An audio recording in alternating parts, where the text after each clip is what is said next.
7, 8분 전에 메인 스위치를 키시고요. 메인 스위치를 키면은 이렇게 단말기에 화면이 들어옵니다. 조금 기다리시면 되고요.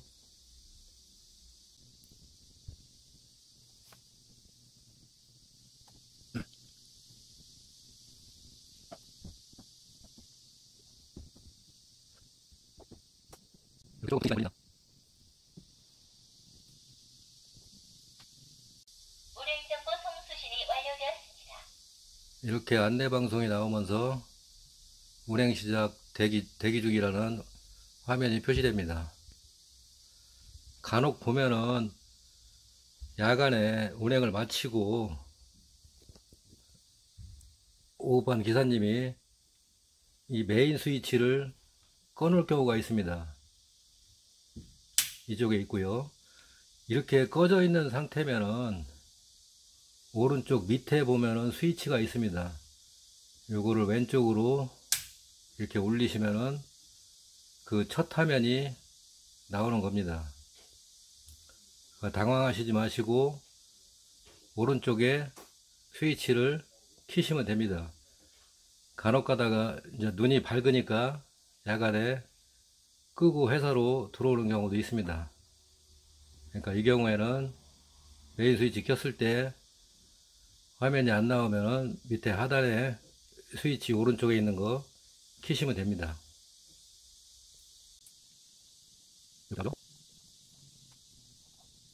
시간이 걸리니까 한 7, 8분 전에 이렇게 메인 스위치를 넣으면 됩니다.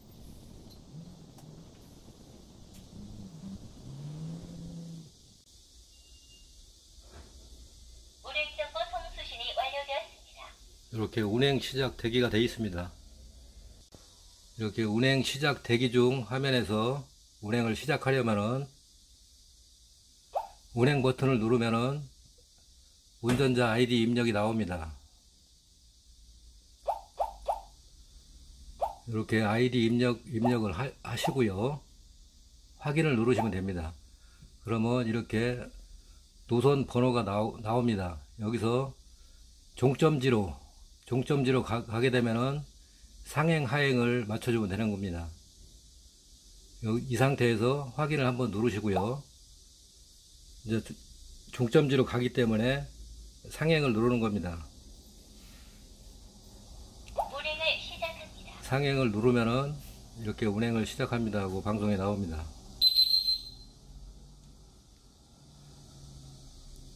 그러니까 종점지에서 이 기점지로 올 때는 하행을 누르시면 되고요.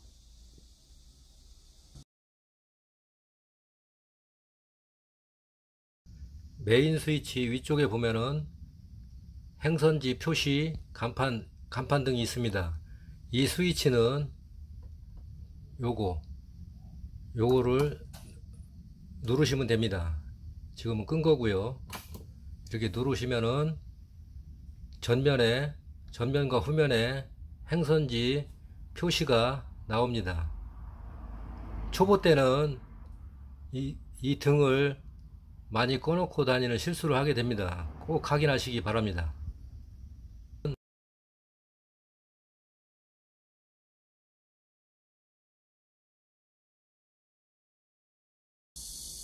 이 종점지에서는 시간이 많이 남지 않습니다. 그래서 운행 종료를 누르면 부팅 시간이 있으니까요.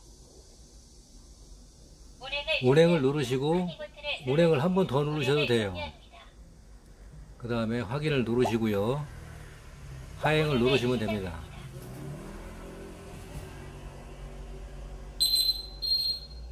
됐죠? 간혹 가다가 이 단말기로 조정을 했는데 행선지가 바뀌지 않는 경우가 있습니다. 이렇게 보면은 노선 안내기라고 또 단말기가 위쪽에 있습니다. 이거를 안 될 때에는 지음을 누르시고요. 번호 입력이 나옵니다. 그러면 지금 노선이 1002번이니까 이렇게 1002번을 누르시고요. 여기서 지금 종점에서 기점지로 가야 되니까 하행을 누르시면 됩니다. 하행을 누르시고 확인을 누르시면 됩니다. 그러면은 좀 기다리면은 이렇게 세종에서 충대 농대 방면으로 표시가 나옵니다. 요게 간혹 가다가 안 되는 단말기가 있습니다. 그럴 때는 이렇게 조치를 취하면 됩니다. 이렇게 나와서 최종적으로 행선지가 바뀌었나 확인해 주시면 좋습니다. 만약에 사고나 차량이 고장이 나서 운행이 못할 시에는 승객분들에게 양해 말씀을 구하고 하차 태그를 꼭 하게 하시면 됩니다. 뒷차는 앞차의 승객분을 태우기 위해서는 이 상태에서 설정 버튼을 누릅니다. 설정 버튼을 누르고 지금은 동일 환승 불가라고 되어 있는데 우회를 누르면은 동일 환승 허용이라고 됩니다. 이 상태에서 확인을 한번 더 누르세요. 확인을 누르시고 아까 사고나 차량 고장이 났던 거기서 내렸던 승객분들은 이렇게 해서 다시 태그를 하면 됩니다. 그러면은 이서 가지고 운행을 할 수 있는 겁니다. 그리고 승객이 전부 타셨으면은 다시 설정 버튼을 눌러 가지고 동일환승 허용을 꺼야 됩니다. 동일환승 허용 밑에 거 누르면은 동일환승 불가라고 나옵니다. 이 상태에서 확인을 누르시고 정상적으로 운행하면서 승객을 태우면 됩니다.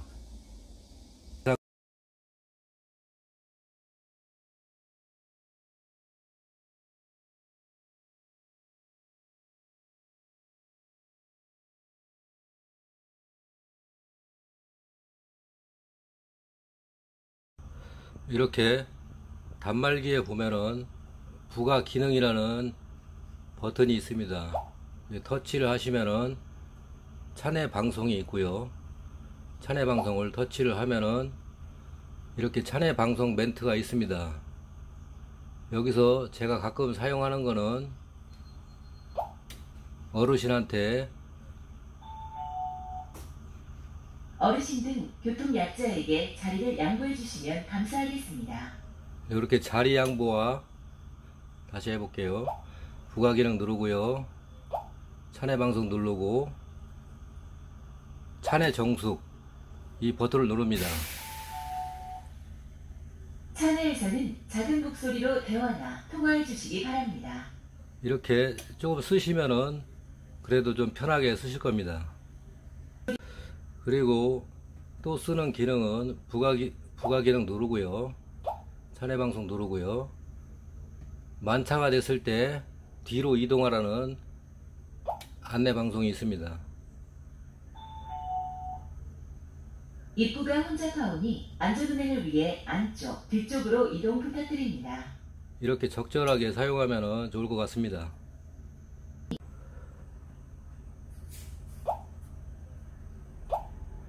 지금 이렇게 차내 방송이 많은데 정작 안전에 대한 차내 방송은 없습니다.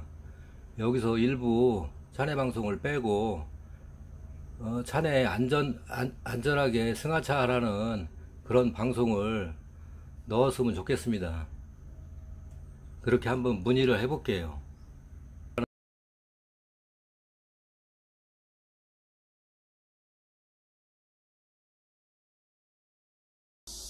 그 잔액 기능에 대해서 말씀드릴게요. 현재는 뭐 잔액 조회를 거의 하지 않습니다. 근데 알아두는 게 좋을 것 같아서 말씀드립니다. 잔액을 누르시고요. 카드를 대주세요. 카드를 대주라고 멘트가 나옵니다. 카드를 대주세요 멘트가 나오면은 이렇게 이 부분에 대면은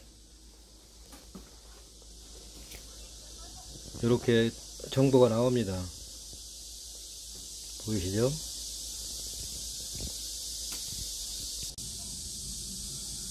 현금 기능은요, 이렇게 현금 버튼을 누르면은 일반 청소년 어린이 이렇게 나옵니다. 일반이 2명이고 하나 둘 어린이가 1명이면은 어린이 1명 누르면은 3,200원 현금이 나옵니다. 그러니까 계산기라고 보시면 되겠네요. 그래서 확인 누르시면 되겠고요.